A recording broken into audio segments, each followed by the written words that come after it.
when 17-year-old Alara Thompson stepped onto the prestigious Harvard Grand Debate stage, wearing worn-out shoes once belonging to her janitor mother, a wave of quiet amusement rippled through the room. The audience chuckled, judges exchanged smirks, and elite students whispered among themselves. One of them even leaned back and muttered, "This won't take long." But Alara didn't flinch. She adjusted the crooked microphone, locked eyes with the front row, and delivered a single, piercing sentence, so striking that silence slammed into the hall like a thunderclap. What unfolded next would be etched into the memory of everyone present that day. Before we continue, don't forget to like this video and drop a comment telling us where you're tuning in from. Your support helps us bring you more powerful stories. Now, let's begin. Inside the historic Sanders Theater, the air hummed with a sense of tradition. Marble columns stood like sentinels, velvet drapes framed a polished mahogany stage, and the Harvard National Debate Invitational was in full swing.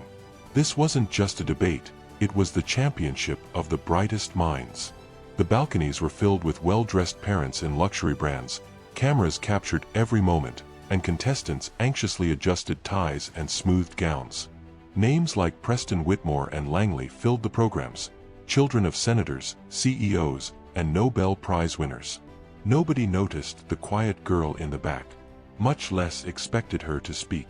Alara sat quietly, gripping a weathered notebook, her name printed on a badge of the wrong color, alternate. She was only here because someone dropped out the night before.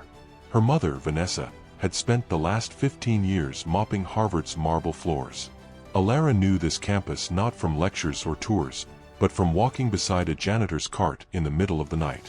As the final round began, a Harvard coordinator holding a clipboard called out, "Replacement for District 12, Alara Thompson." A hush fell. A few heads turned. As Alara rose, a wave of suppressed laughter spread across the theater.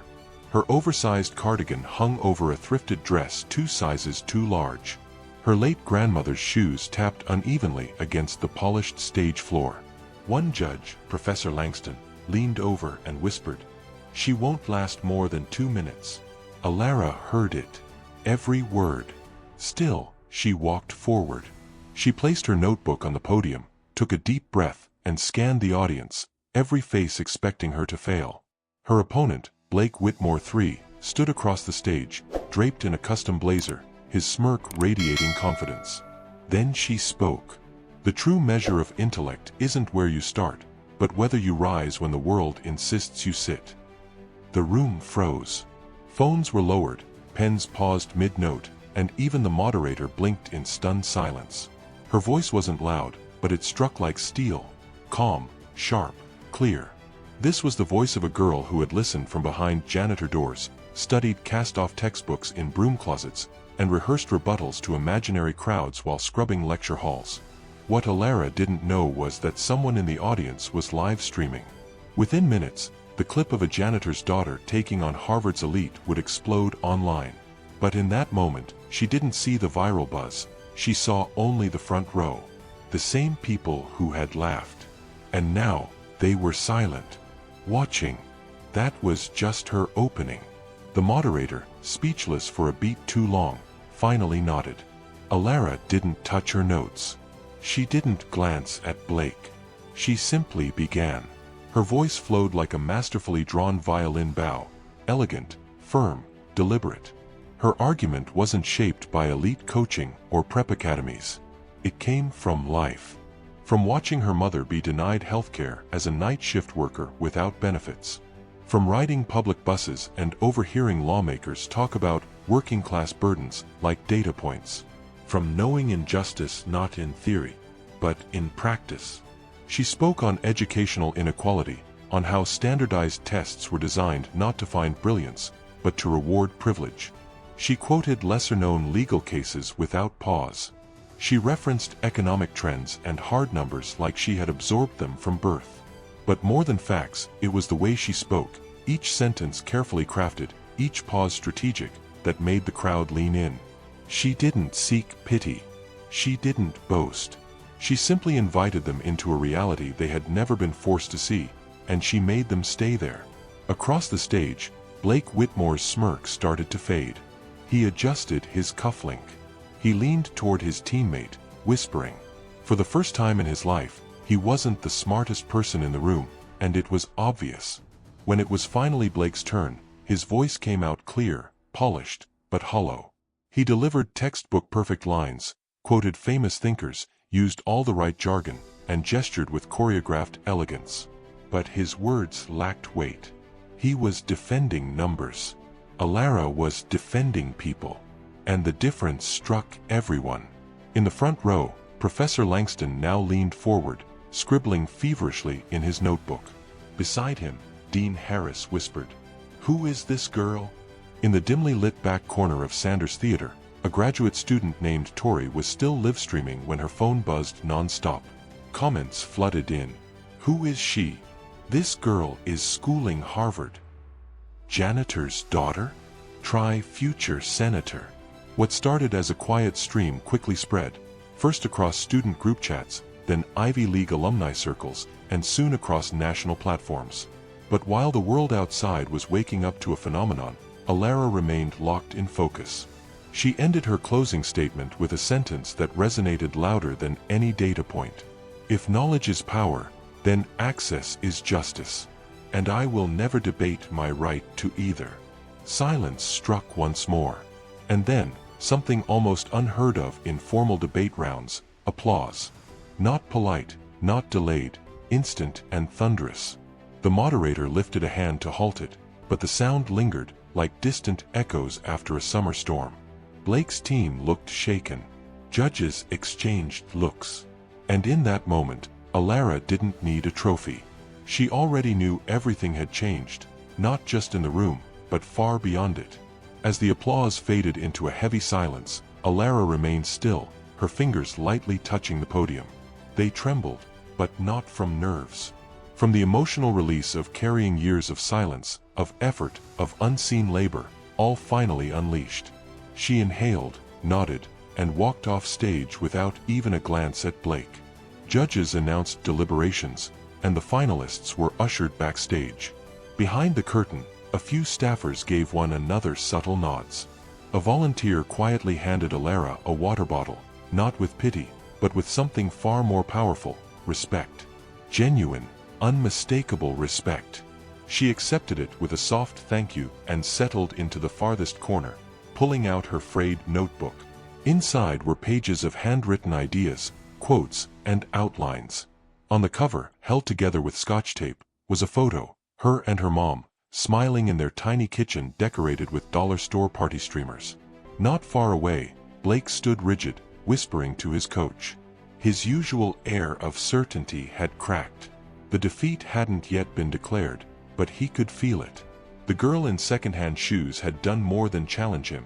She had shattered the illusion of superiority that cloaked his every debate. Meanwhile, murmurs spread through the front rows. Parents who came to cheer on their legacy kids were asking the same thing.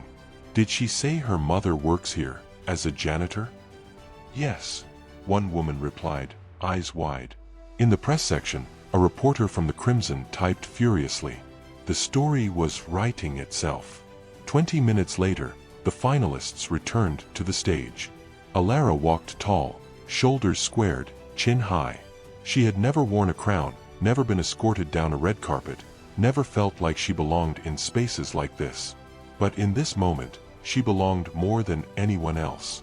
The once indifferent theater now watched her every step. At the microphone, the head judge spoke. This year's final round was one of the most intellectually and emotionally powerful debates we've witnessed in the last decade. The decision was not easy. Both teams performed at a world-class level. But one voice rose above the rest, for its clarity, depth, and courage. The pause that followed stretched, thick with anticipation. The winner of the 2025 Harvard National Debate Invitational is Thompson. Gasps. Then roaring applause. Then an entire standing ovation. Alara blinked, stunned. She rose slowly, as if the moment might shatter if she moved too fast. Judges clapped. Even Blake's teammate joined in, hesitantly. Blake himself stood still, fists clenched, jaw tight. He didn't applaud. A judge handed her the golden plaque. Alara took it with both hands. Her eyes glistened, but she didn't cry. Not yet. Instead, she turned and looked through the crowd. There in the back stood her mother, still in a janitor's uniform, hands over her mouth, eyes filled with pride. Alara gave her the smallest, proudest smile a daughter could give. But what came next? That's what shook the world. By the time she stepped outside into the cool Cambridge air, the video of her opening sentence had already passed 1 million views. Her name was trending on every platform: Twitter, Instagram, TikTok. Clips of her speech went viral, some showing her fierce gaze at the podium, others capturing her standing tall with Harvard's crest behind her. News headlines exploded across the internet like dominoes. Janitor's daughter wins Harvard debate. Teen silences Ivy League with one line. Who is Alara Thompson? Alara had no idea. She walked hand in hand with her mother toward the old bus stop, the golden plaque tucked under one arm. Her mom hadn't said a word, just squeezed her hand so tightly it ached. But she never let go. Then, from across the quad, a man in a suit jogged toward them. He introduced himself as a reporter from a national news network. He had seen the entire final round and asked if she'd consider a televised interview. Alara hesitated, unsure how to respond. Her mother answered for her. She needs time to breathe. That night, cable news ran the clip. Talk show hosts quoted her final line. Influencers filmed reactions. A congresswoman reposted her video, writing, "I'd be honored to stand beside this young woman in any courtroom, any day." Back home, her school principal left 4 voicemails, inviting her for a welcome rally. Ivy League professors sent messages. A publishing house emailed about a possible book. But the moment that changed everything came the next morning. Alara woke up in the small bedroom she shared with her mom. The debate plaque rested beside a half-eaten granola bar on the nightstand. She opened her old laptop, its screen cracked, and opened her email inbox. Among the hundreds of unread messages was one from Harvard itself. She clicked it open. Alara Thompson, in recognition of your extraordinary display of intellect, conviction, and leadership at our National Debate Invitational, we are pleased to offer you a full academic scholarship to Harvard University, effective immediately. She read the words again and again. Her hands shook. Just then, her mother entered the room carrying toast. Alara turned to her, her voice barely a whisper. "Mom, I think they just gave me a full ride." Vanessa stood frozen, her eyes locking with her daughter's. For the first time in Era's life, the unwavering strength in her mother's gaze broke, and tears spilled freely. Without a word, she crossed the room in 2 swift steps and pulled her daughter into an embrace so deep and unshakable it felt like it could hold generations together. Word spread like wildfire. News anchors broke the story live. Harvard awards full scholarship to Janitor's daughter. Across the country, Alara's journey became a symbol, a voice that challenged ceilings, a reminder that no floor scrubbed in the quiet hours of night could dim the fire of a mind lit with purpose. That afternoon, during a press conference, Harvard's Dean of Admissions delivered a statement that echoed from classrooms to Capitol Hill. "We are not simply proud to welcome Alara. We are humbled by her. She reminds us why we educate in the first place." But the world hadn't seen the last surprise yet. Just 3 days later, Era stood once more on Harvard's campus, this time not as a competitor, but as a guest of honor. The university had arranged a public forum on educational equity, and they had invited her to open the event with a speech. She arrived in a borrowed navy dress, her hair carefully braided that morning by her mother's loving hands. A student volunteer escorted her through the same halls she used to clean beside her mother's janitor cart. But today, as she walked in, every head turned, not with doubt, but with admiration. The auditorium was packed. Professors, journalists, students, even public officials, filled the seats. The same judges who had once looked past her now waited for her every word. Cameras were fixed on the podium. And when Era stepped onto the stage, a hush fell so absolute, it was like the room itself was holding its breath. She didn't begin with statistics or expert citations. She began with her truth. When I was 11, my mother and I were cleaning a lecture hall late one night. I found a debate textbook in the trash. I took it home. I read it night after night under a flickering bulb, not because I thought I'd ever need it, but because the words inside made me feel powerful. That's what knowledge does. It reminds you that you matter. The audience leaned in. Her tone wasn't louder, but it had grown stronger. She spoke of the invisible students, the ones who walk to school with blistered feet, who study on empty stomachs, who hesitate to raise their hands because life has taught them they don't belong. She spoke for them, and her words didn't just earn applause, they stirred belief. Halfway through her speech, someone in the front row rose to their feet. Then another. Then another. A ripple turned into a wave. The entire room stood before she had even reached her closing lines. It wasn't formality, it was a response from the soul. She hadn't just delivered a speech, she had awakened something that could not be named. Afterward, as she stepped outside into the stone courtyard, a sleek black car rolled up to the curb. A man in a tailored suit stepped out and approached her. "Alara Thompson?" he asked. She nodded, cautious. "I'm with the Rhodes Trust. We followed your journey, your debate, your interviews, and just now, your speech. We'd like to nominate you for a Rhodes Scholarship, a full ride to Oxford University. You won't just study public policy. You'll help redefine it." Alara blinked. Her mother gasped. Before she could respond, he handed her an envelope. Inside was a handwritten note from a retired senator. It read, "You reminded me why I entered public service.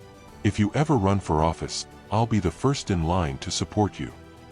That night, back in their small apartment, Era sat cross-legged on the floor, surrounded by flower bouquets, letters, and opportunities she never imagined. Her mother quietly placed the golden Harvard debate plaque above their kitchen table, the same table where they once ate dinner in silence. Now, it stood as a monument to a voice that demanded to be heard. From janitor's daughter to national inspiration, Era's story became more than just a viral headline, it became a movement. Schools across the country began playing her speech in classrooms. Universities revisited their admissions policies. And one by one, other quiet voices began to rise, empowered by a girl who didn't speak to impress. She spoke so she would never be overlooked again.